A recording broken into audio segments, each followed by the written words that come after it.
Salut les copains, on se retrouve ce soir pour un second tuto sur les cartes marines. J'ai utilisé les cartes marines du Chaume, mais ça pourrait être aussi sur d'autres cartes marines. Alors le tuto de ce soir, c'est quoi? C'est apprendre tout simplement à lire des cartes marines et à repérer sur tout un tas de petits symboles les zones de pêche qui pourraient être intéressantes. Je vous ai montré dans un premier tuto comment on pouvait regarder les cartes marines et afficher la sédimentologie, donc la nature des fonds. Ce que je vous propose, c'est tout autre chose, c'est donc d'utiliser tous ces symboles qui sont à votre disposition sur les cartes marines pour repérer des épaves, pour repérer des têtes de roche, pour repérer des digues, des choses comme ça qui sont des points intéressants pour pouvoir aller faire du poisson, aller rechercher du poisson. Et je vous montrerai également comment on fait tout simplement par un copier-coller, on repère les points GPS qui vous sont utiles pour rentrer dans votre sondeur. Alors, je vous laisse suivre le tuto, à vous de jouer, on n'oublie pas, on s'abonne, un petit like, ça fait toujours plaisir, et puis surtout laissez-moi vos commentaires dans la zone en dessous. Donc pour ce tuto, rendez-vous sur les cartes du Chaume.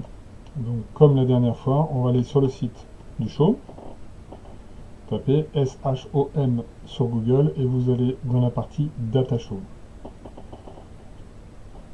Donc en Data Chaume, on va directement arriver donc sur les cartes. On va, et je vous avais montré dans le précédent tuto, aller directement dans, non pas les données externes, mais dans le catalogue du Chaume. D'accord, et on va afficher une carte marine classique. Bon, très clairement, on peut faire le tuto là, je vous le fais sur les cartes du Chaume parce que j'ai l'habitude de travailler là-dessus. Vous pouvez bien sûr aller travailler sur les cartes Navionics, sur l'application Navionics qui est top pour ça, et il n'y a aucun souci. Alors, je vais vous montrer quelques éléments importants. Voilà, sur une zone que je connais un petit peu pour vous montrer 2-3 trucs qui sont intéressants à repérer sur une carte. Ok? Alors, la première chose que je vais vous montrer, c'est ici. Vous voyez, obstruction. Donc, ce que vous voyez là, donc le sigle OBSTN, un rond avec des chiffres dedans, c'est tout simplement qu'il y a un obstacle sur le fond. Alors, obstacle sur le fond, ça peut être diverses choses. Ça peut être un caisson, ça peut être non pas une épave, mais un obstacle sur le fond, ça peut être des fois des câblages, des choses comme ça. En tout cas, là, il y a quelque chose qui est marqué sur la carte. Ce que vous voyez en rond avec des chiffres dedans, c'est la hauteur de cet obstacle. Donc là, vous voyez qu'on est sur des fonds autour, on a du 26-28 mètres, et on a ici un 27 mètres, donc l'obstacle est vraiment très très petit. Parfois, hein, vous repérez, hein, j'en ai pas là en tête, si j'en vois un autre ici, par exemple, hop, voilà. Donc là, par exemple, on a un obstacle qui a marqué 32, autour on voit qu'on a une zone à 34 mètres, ça veut dire que l'obstacle monte à 32 mètres. C'est des zones qui peuvent être intéressantes et qui peuvent aussi attirer du poisson. Le deuxième point que je veux vous montrer, et qui lui est beaucoup plus connu et classique, hop, et qui peut prendre diverses formes, c'est ce sigle-là. Donc cette espèce de trait barré, on croirait des haltères un tout petit peu, c'est le sigle qui marque une épave. Donc là, sur ce point, il y a une épave qui est marquée. Donc là, généralement, il s'agit d'un bateau hein, qui a été coulé, que vous pourrez prospecter, qui est très très intéressant. Alors, je vous montre un petit truc sur les cartes chaudes que je ne vous ai pas montré dans le précédent tuto. Je mets ma souris sur le point, je fais un clic droit, et là, vous voyez qu'il y a quelque chose qui affiche qui s'appelle récupérer les coordonnées de la souris. Je clique dessus, et ici, voilà, vous voyez une fenêtre qui s'affiche avec les coordonnées GPS. Il suffit de les sélectionner et elles sont copiées. Donc ça veut dire que si vous avez envie, vous ouvrez un document Word, je ne sais quoi à côté, et vous pouvez marquer les différents points que vous allez repérer pour ensuite pouvoir les rentrer dans votre sondeur avant de sortir en mer. Autre chose, hein, tout en bas ici, donc là vous voyez où est partie ma souris, en bas à gauche, vous avez les coordonnées du point. Vous voyez que si je bouge ma souris, à chaque fois vous avez le point, et vous avez un petit ascenseur qui vous permet aussi d'aller choisir. Attention, tous les GPS ne sont pas forcément paramétrés de la même façon. Donc vous devez savoir si vous êtes rentré en degrés minutes, en sexagésimal ou en décimal, qui sont les trois modes les plus répertoriés pour pouvoir avoir les bonnes coordonnées de votre point. Sinon vous risquez de rentrer des points, quand vous allez arriver en mer, vous n'allez pas trouver le point, et en fait c'est tout simplement que vous n'étiez pas sur la bonne formule pour rentrer votre point GPS. Ok, donc on revient à la carto. Donc là on avait une épave. Il y a d'autres épaves, et celle-ci je les trouve beaucoup plus intéressantes. Je vais essayer de vous en trouver une qui serait vraiment top à vous montrer. Hop. Hop, je n'en trouve pas. Je suis pas sur une zone que je connais. Ah si, tiens, là, il y a un truc intéressant. Hop, voilà. Alors, je zoome ici. Vous voyez ici que vous avez un sigle qui est WK, d'accord, qui des fois sur certaines cartes peut apparaître aussi en WRK.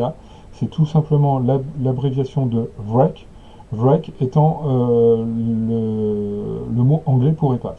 Donc là, ça veut dire qu'on a une épave. Alors pourquoi celle-ci, elle m'intéresse particulièrement? Il y en a une autre un tout petit peu plus haut ici. C'est que ici, vous avez ce rond avec les mètres dedans. Et vous voyez que là, on a une zone, par exemple, à 30 mètres, 31 mètres tout autour, et on a un 24. Ça veut dire que l'épave, elle est répertoriée à 24 mètres. Donc, vous avez ici une épave qui, en gros, fait 6-7 mètres de haut. Donc ça devient intéressant parce que ça nous permet de sélectionner des épaves qui sont vraiment super intéressantes pour aller prospecter, parce qu'elles sont tout simplement assez élevées par rapport à la profondeur qu'il y a autour. Et plus l'épave est importante, plus on a de chances de trouver du poisson dedans. Par exemple ici, j'ai le cas inverse, là j'ai une zone à 34 mètres, j'ai bien une épave, mais qui elle-même est répertoriée à 34 mètres, ça veut dire que l'épave elle dépasse très très peu du fond. Il y a moins de chances, ça ne veut pas dire qu'il n'y a pas de poisson, mais il y a moins de chances qu'il y ait du poisson dedans. Donc ça c'est vraiment important pour préparer vos zones, hein. Vous avez vraiment des choses intéressantes. Là je vois un WK, donc ça veut dire épave. Il y a une épave ici qui monte, qui elle-même atteint 20 mètres alors que le fond autour est à 35 mètres. Donc là on a une épave de 15 mètres de haut. Donc très clairement là, paf, je fais mon clic droit, je récupère mes coordonnées, et voilà, hop, je vous offre un point GPS. Attention, celui-ci, vu la zone où on doit être en hauturier, mais voilà une épave qui est à prospecter. Alors, petit bémol sur les épaves, très clairement, quand vous êtes sur la zone, il faut quand même naviguer un petit peu autour du point GPS que vous aurez répertorié, parce qu'à 50, 100 mètres, il peut y avoir quand même quelques décalages par rapport aux cartes marines, et donc il faut toujours un petit peu naviguer, et dès que vous avez trouvé votre épave, pof, je marque le point GPS sur mon sondeur, et je le garde pour mes prochaines sorties. Ok? Allez, on continue dans les choses qui sont un petit peu intéressantes, je crois en connaître une. Voilà, j'en ai une ici, j'en ai même deux. Hop, voilà, je me suis un peu trop approché, voilà, je m'éloigne, hop. Ici, là, vous voyez une zone avec un petit bateau. Ah, faut que j'arrête de zoomer, je recule, voilà. Vous voyez ici, donc une zone, il y en a une là, il y en a une autre là-haut, il y en a une autre là-haut. Donc ça, ce sont aussi des sigles pour les épaves, mais c'est une épave qui découvre à marée basse. Donc celle-ci, elle est particulièrement intéressante à connaître. Alors ça peut être bon pour la pêche, mais surtout, ça peut être bon pour la navigation. Parce que celle-ci, quand vous passez dessus à marée haute, vous ne la voyez pas. Celle-ci, je la connais notamment particulièrement bien pour pêcher dans cette zone-là. Vous pouvez passer toute balle avec votre moteur là à marée haute sans aucun souci. Si vous ne savez pas que l'épave elle est là, je peux vous dire que quand la marée commence à descendre un tout petit peu, bah, vous allez tout simplement accrocher le fond du bateau ou laisser le moteur sur l'épave. Donc regardez bien, hein, parce que ces cartes, elles ne sont pas que pour le plaisir de la pêche, elles sont aussi pour assurer notre sécurité. Donc là, il y a vraiment un point qui est très très important à connaître. Donc vous repérez ces épaves qui sont des épaves découvrantes. Donc vous les voyez à marée basse. Ok, on va quitter un petit peu ma zone. On va aller dans une zone un peu plus rocheuse pour vous montrer. Hop, j'ai une zone que je connais pas du tout. Donc n'y cherchez pas des points GPS que je pourrais vous donner parce que je n'ai jamais pêché en ce coin-là. Mais j'imagine qu'il y a ce que je veux vous montrer. Ouais, je vois.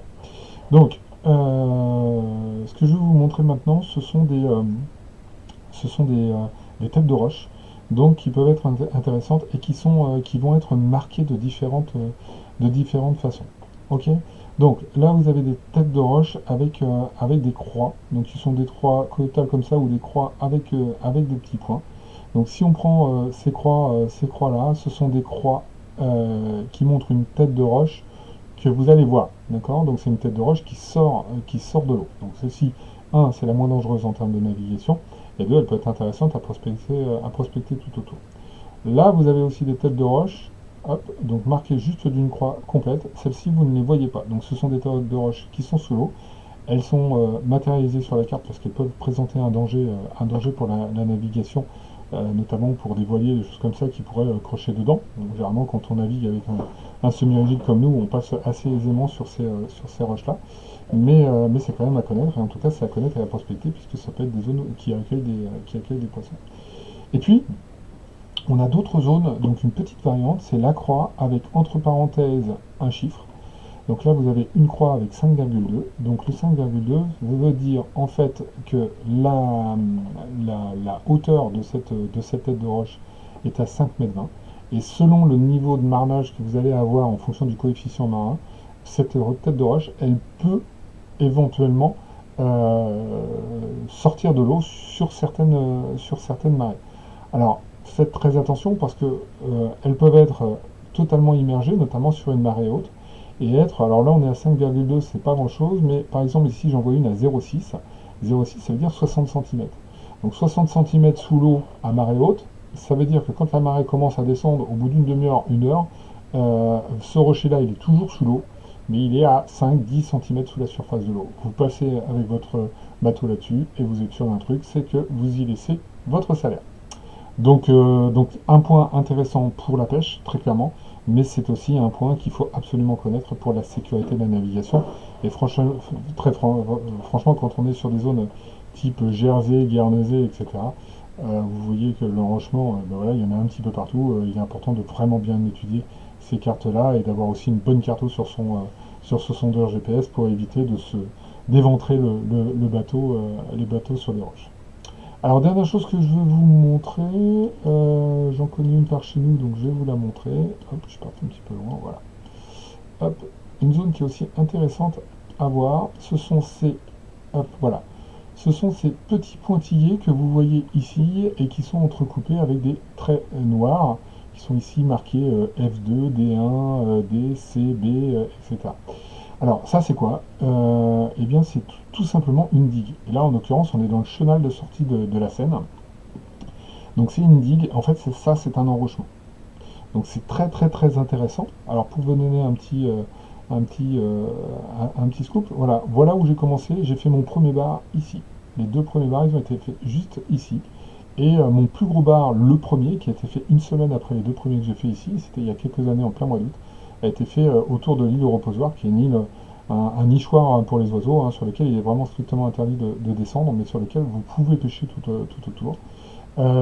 Et bien donc là, vous avez une digue, et donc c'est à connaître parce que c'est un enrochement, d'accord, enrochement sur lequel j'ai failli éventrer mon premier bateau une fois avec mon ami GG.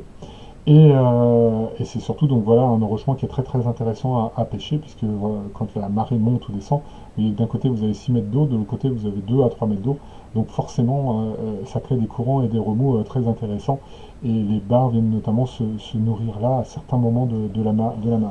Donc c'est des zones qui sont intéressantes, il y a le même en face. Bon, vraisemblablement, c'est des choses que vous trouvez souvent à la sortie des rivières, dans tous les chenaux maritimes où les bateaux circulent. Et donc à connaître pour la sécurité, parce qu'on ne passe pas là-dessus à pleine balle avec un moteur si on ne sait pas sous la surface à combien sont les rochers. Et puis donc un coin qui est très très intéressant pour pouvoir pêcher.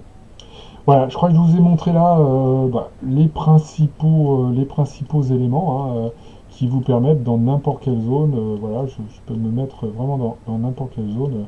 Tiens, je vais aller très au large par exemple pour voir, tiens, là, je vois des choses avec des points, voilà, ça c'est des zones qui sont intéressantes à aller pêcher, on y voit ici des épaves, donc là on a 27 mètres, 21 mètres sur le point le plus haut de l'épave ici.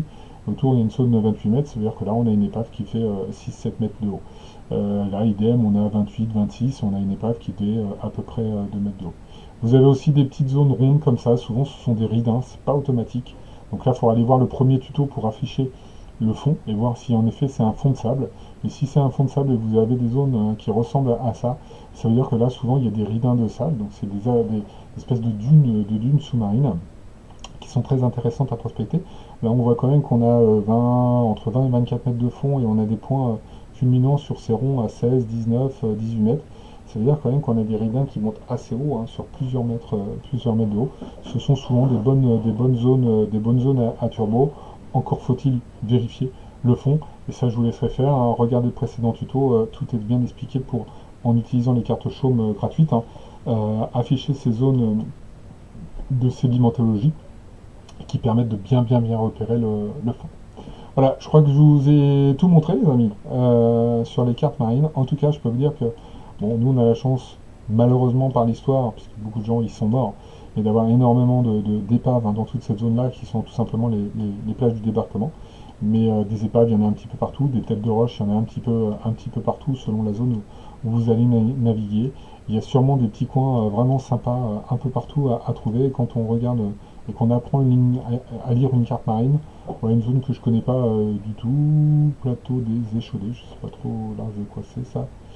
Du côté de Bréa, bon voilà, on voit des coins assez sympas à regarder.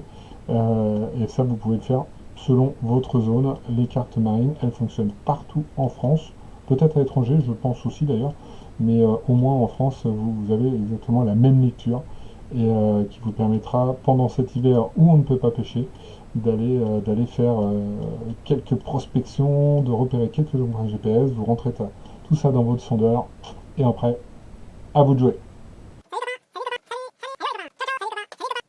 Ciao les copains et à bientôt.